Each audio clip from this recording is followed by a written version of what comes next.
ঈদে বাড়িতে যাব না বলে শেষ পর্যন্ত বাড়িতে আসতেই হলো। সেম কাজটা কিন্তু প্রতি বছরই হয় যে ঈদ এবার বাসায় করব বা বাহিরে করব, বাড়িতে যাব না, কিন্তু শেষ পর্যন্ত কিন্তু আমাদেরকে যেতেই হয়।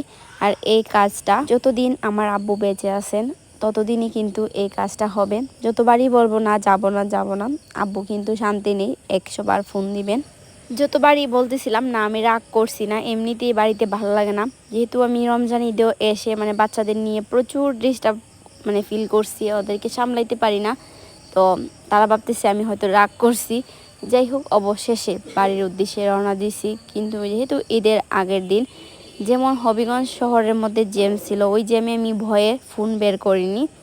আর রাস্তার অবস্থা খুবই খারাপ, এত গাড়ি কোথায় থেকে যে আসছে, যেমন বাস তেমন ট্রাক, সিএনজি, অসম্ভব। সে সাথে কিন্তু গরুর বাজারও ছিল। যেহেতু আগামী কালকে ঈদ, আর আজকে তো বুঝতেই পারছেন কি একটা অবস্থা। যেহেতু আসার কোনো প্ল্যান ছিল না, সকালে উঠেই আমরা লাগেজ সব কিছু গুছাইছি। এবং শহরে জ্যাম পাবো সেটা আমরা জানতাম, কালীবাড়ি ক্রস করার পরেই কিন্তু আমরা জ্যামে পড়ছি। এমনিতে আমরা খাওয়া দাওয়া করিনি, কেউই কোনো কিছু খাইনি, এমনকি দিয়েও কোনো কিছু খাইছে না। আমরা চাইছিলাম আমরা একটু সকাল সকাল রওনা দিব, আমরা বাড়িতে গিয়ে খাওয়া দাওয়া করব, কিন্তু জ্যামে পড়ে এমনিতেই আমাদের দুপুর হয়ে গেছে।